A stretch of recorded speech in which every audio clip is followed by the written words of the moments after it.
Thank you all for coming today. I'm here to announce that this morning the Riverside County District Attorney's Office filed criminal charges against David and Louise Turpin. You know that as the Perris child abuse case.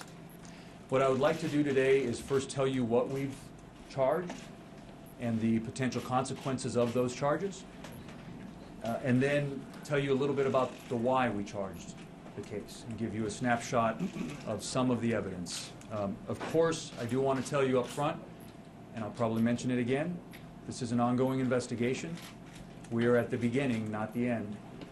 We do have enough information to go forward and file charges, and that's what we'll be discussing today. The charges that we filed are the following. We have filed 12 counts of violation of Penal Code Section 206 against both David and Louise Turpin. That is torture. We filed 1 count of a violation of Penal Code Section 288B1 against David Turpin, which is lewd act on a child by force or fear or duress. We filed 7 counts of violation of Penal Code Section 368B1, which is abuse of a dependent adult. We filed 6 counts of 273AA, which is child abuse or neglect. We have filed 12 counts of false imprisonment. The date range of these charges, they range from 2010 to the present. And the physical location, of course, is in Riverside County, alleged to have occurred in Murrieta and also Perris. If convicted of these charges, if convicted of all of these charges as currently filed, these defendants are facing up to 94 years to life in prison. The case has been moved to Department 54, the Riverside County Courthouse, and we will be asking for bail to be set as scheduled. What that means is the normal bail given what we have filed, and that will be our request that bail be set at $13 million per defendant. Now what I'll do is tell you a little bit about the why and give you some snapshot of the facts of this case. It is just that. It is just a snapshot. And I will afterwards, I will open it up for questions, and I'll do the best I can to answer your questions. But as you probably know, there is much we still don't know, and there are many things I can't answer. So these are the facts. First, a quick caveat. As I've said, it is an ongoing investigation. It is a detailed investigation. We're going to go about this the way we always do, meticulously and carefully. As we always say here at the office, it's more important that we get it right than it is to do it fast. We're fully prepared to seek justice in this case and do so in a way that protects these victims from further harm. So, the brief overview, I'm providing a brief overview to you of the facts in the hope that anyone with additional information about these defendants, about these victims, about these crimes, will come forward and talk to the District Attorney's Office. These individuals, first what I want to tell you is these individuals sleep all day and are up all night. All 13 of the victims, including the defendants, typically go to sleep around 4 or 5 in the morning, sleep all day, and then be up all through the night. The victims report that as a punishment, starting many years ago, they began to be tied up. First with ropes. One victim at one point was tied up and hog-tied. And then when that victim was able to escape the ropes, these defendants eventually began using chains and padlocks to chain up the victims to their beds. These, as I said, these were a form of punishment meted out on these children and these adults. These punishments would last for weeks or even months at a time. The evidence is that 3 victims were chained up at the time the police first knocked on the door at the home in Perris. The defendants were able to get 2 of the victims unchained before the police actually entered. An 11 and 14-year-old were unchained as the police stood at the door, while a 22-year-old remained chained to a bed when the police entered the home. Circumstantial evidence in the house suggests that the victims were often not released from their chains to go to the bathroom. The 17-year-old victim that escaped had been working on a plan with her siblings to escape this abuse for more than 2 years. She escaped through a window and took one of her siblings with her. That sibling eventually turned back, became frightened and turned back, and went back into the house. The neglect and abuse started when the family lived in the Fort Worth area of Texas, with the parents at one point living apart from most of the children and dropping off food from time to time. The defendants lived in Texas for 17 years. In 2010, they moved to Murrieta, California, and in 2014 moved to their current residence in Perris, California, both, of course, in Riverside County. The abuse and severe neglect intensified over time and intensified as they moved to California. All the victims have now been examined by doctors and medical professionals. All the victims were and are severely malnourished. Specifically, severe caloric malnutrition associated with muscle wasting. To give you an example, one of the children at age 12 is the weight of an average 7-year-old. The 29-year-old female victim weighs 82 pounds.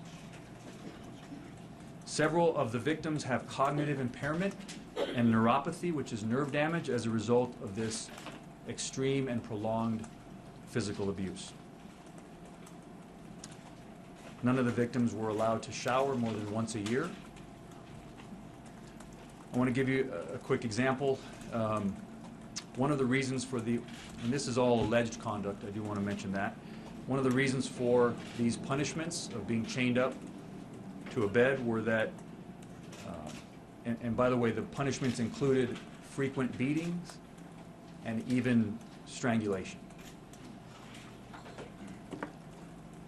One of the reasons for the punishments were if the children were found to wash their hands above the wrist area, they were accused of playing in the water, and they would be chained up. None of the victims have seen a doctor in more than 4 years. None of the victims have ever seen a dentist.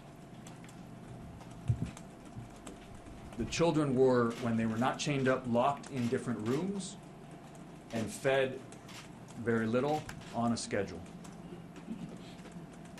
They were not allowed to have toys, although there were many toys found in the house that were in their original package and had never been opened. Supposedly homeschooled, the children lack a basic knowledge of life. Many of the children didn't know what a police officer was. The 17-year-old, when asked if there was medication or pills in the home, didn't know what medication or pills were. About the only thing the children were allowed to do in their rooms or chained up was to write in journals. We now have recovered those journals, hundreds of them, and we are combing through them for evidence. One other thing, the parents would apparently buy food for themselves and not allow the children to eat it. They would buy food, including pies, apple pies, pumpkin pies, leave it on the counter, let the children look at it, but not eat the food.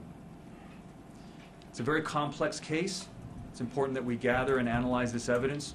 Based on the information I've shared with you today, it's my hope that members of the public will come forward with any information about this family or these crimes that could aid us in this ongoing investigation and case.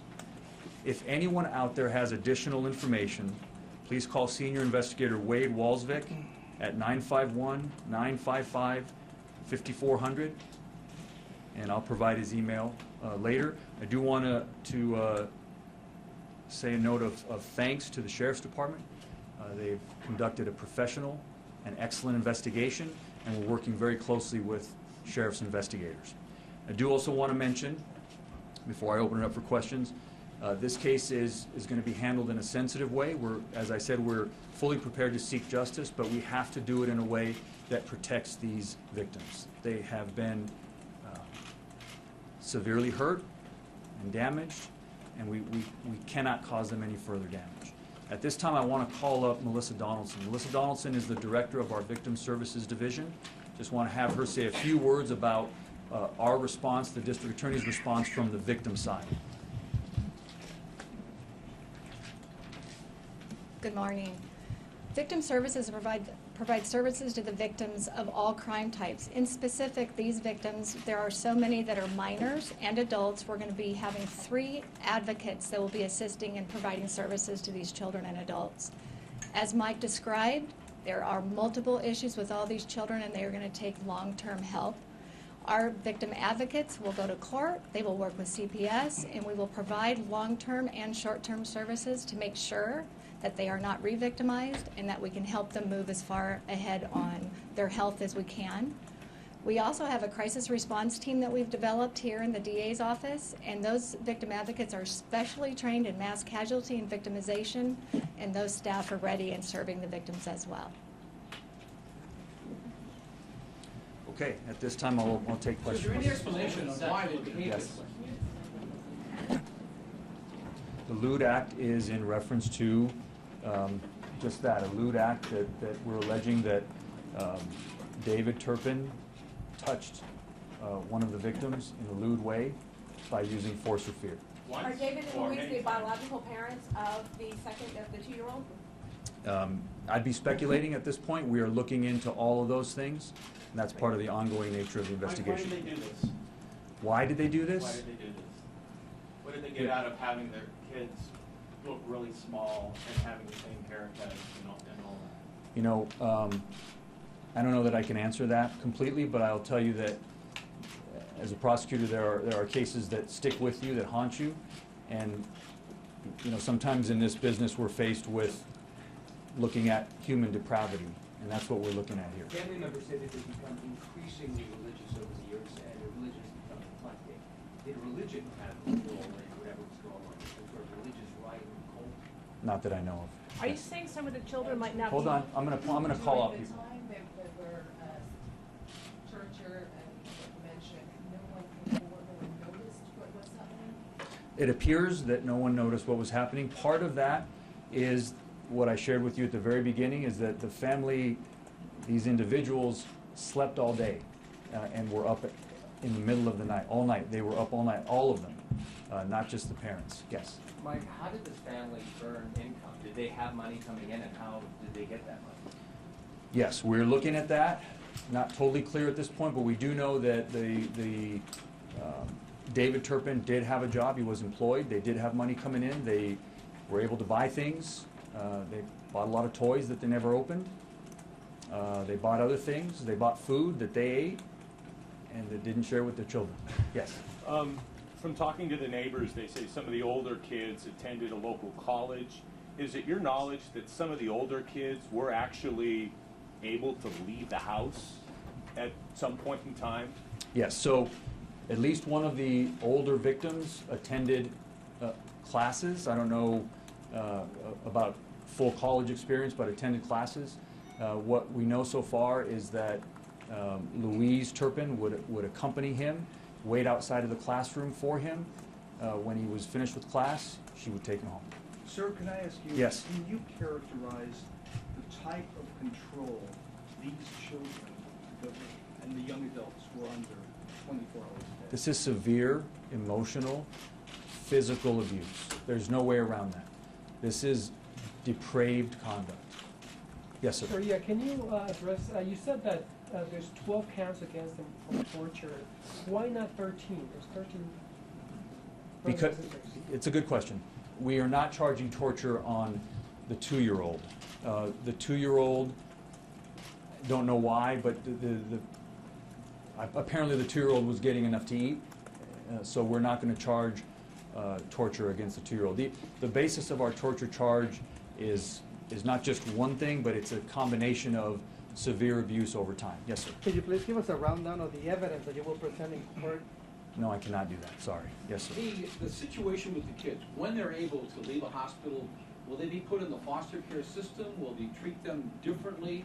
And can you describe right now primarily the mental condition as opposed to the physical condition? They're relieved, I will say that. They're in good hands, they're being cared for, they're all in the hospital, their well-being is being looked at, their health is being looked at, they're in good hands. As far as where they're going to end up, I don't know. We are going to do everything we can to assist them through our Victim Services Division, and hopefully they'll be cared for throughout this process. Yes, sir.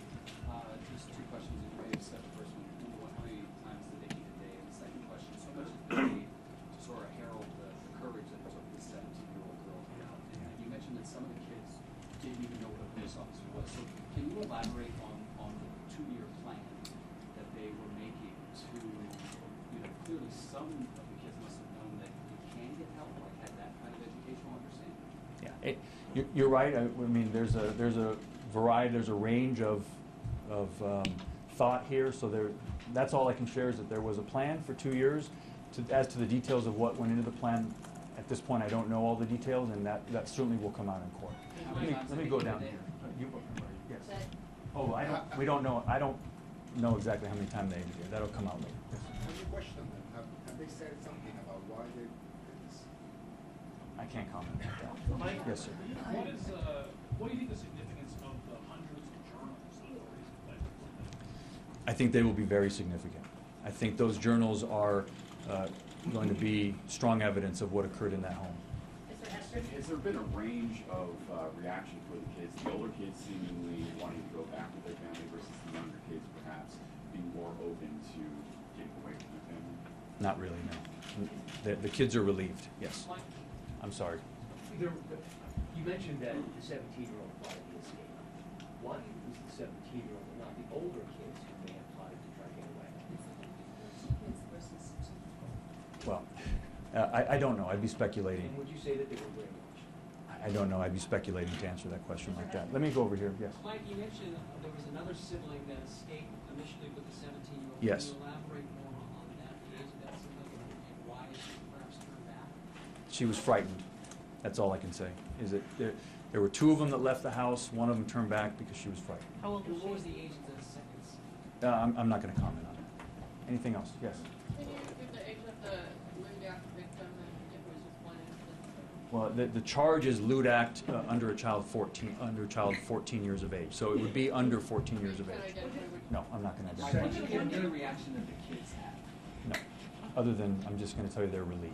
Yes. The lewd act, sir, was this a one-time thing that you believe, or was it over the course of many years? Right now, we are charging 1 count of lewd act. This is an ongoing investigation.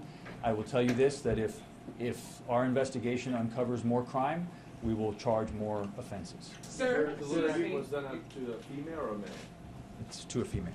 is the mental capacity of the parents going to play a role in this? I mean, are they sort of thoroughly nuts? I can't answer that question. Can't answer Sir, that you question. said Yes. you wanted to protect the victims in this case. How are you going to try these defendants without having the victims testify against their parents, or is that part of your plan? Well, I'm not going to comment on that. It's not, when I said I wanted to protect these victims, that doesn't mean they won't testify in court. It means that we want to protect them from being exploited. We want to protect them from being further traumatized by what they're going through now. Sir, did it appear as if... It's difficult to quantify or measure these issues. I've heard a lot of abuse cases, as you know. Most of them turned out deadly. In terms of this particular case, was there any time, any point where any of these children or the adults were near death or came close to it, or the type of abuse that was allegedly inflicted, could that have reduced it? Would it have died? Not that I know of. I'm not to minimize it at all. The abuse was horrific and over time, but this is prolonged abuse. It did involve beatings and strangulation, so certainly there was violence in the home, but we're looking at kids being chained up to their beds. Yes, sir. In their home in Texas, you mentioned that they would leave them for long periods of time and only come back to provide them food. Do they know where they went during that period of time, and how were they not able to escape at that time? Did they actually live apart? Yes, as far as we know, they lived apart for a time.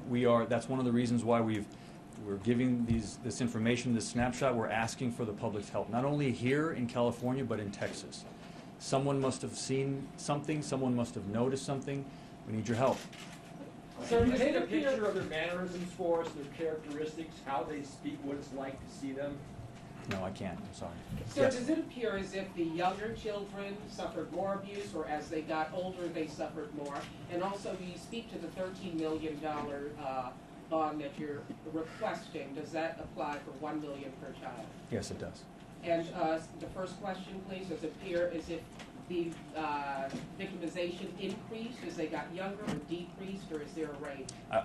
The way I can answer that is to say the victimization appeared to intensify over time. So it was what started out as neglect became severe, pervasive, prolonged child abuse. Do you believe these people should ever walk the streets again? No. Two questions. Do we know if the children were born in a hospital, at home? We believe they were born in hospitals.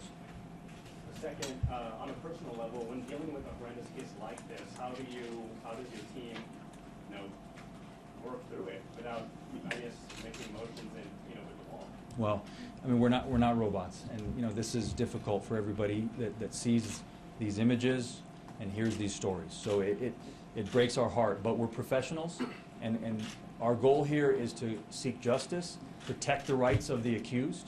That's another thing that we have to concern ourselves with, and protect these victims. But ultimately, our job is to go into court and seek justice, and we're going to do that. Yes? At this point, you believe that all the children are their biological children? At this point, yes. And also, can you elaborate what they were writing in their journals? No, I cannot. So I'm going to take only a few more questions because we can do this all day. Is there any indication that the Yes. 17-year-old tried to escape prior, or anybody else tried to escape Not prior? that I know. Now, Mike, are you anticipating a Oh, go ahead. defense? Are you pursuing any other perpetrators? No, not at this time. Anticipating a defense, they might say, well, this is our lifestyle, how we chose to raise our children. Was this even a close call at all? And secondly, up all night, sleep during the day, do you think that was intended to hide their secrets or what was going on? Crimes like these happen behind closed doors, in dark rooms, and so, of course, people who commit these types of crimes have to hide their crimes, and I think that was part of it. Who haven't I called on you? Yes. At the moment, does it seem like they were equal partners in this, or are you looking at the possibility that one parent was bigger? It's a good question. I can't answer it this time. Sorry. All right, guys. I'm going to take one more last question. Did it get worse? You said this Got is worse like- over time. But from the Murrieta house to the Perris house, did it get Yes. demonstrably worse? I believe so. Who haven't I called on? Yes, I haven't called on. 2 years hate plan, was there a trigger that caused them to say now is the time to go? Probably there was. At this time, we don't know exactly what that is. But there wasn't something that they said they thought they were going to die? Not to my knowledge. So what time is the Okay. arraignment? What time is the arraignment today? Okay. The arraignment. Let me leave you with that. The arraignment today is at 1:30 in Department 54. I thank you all for coming. Thank you very much.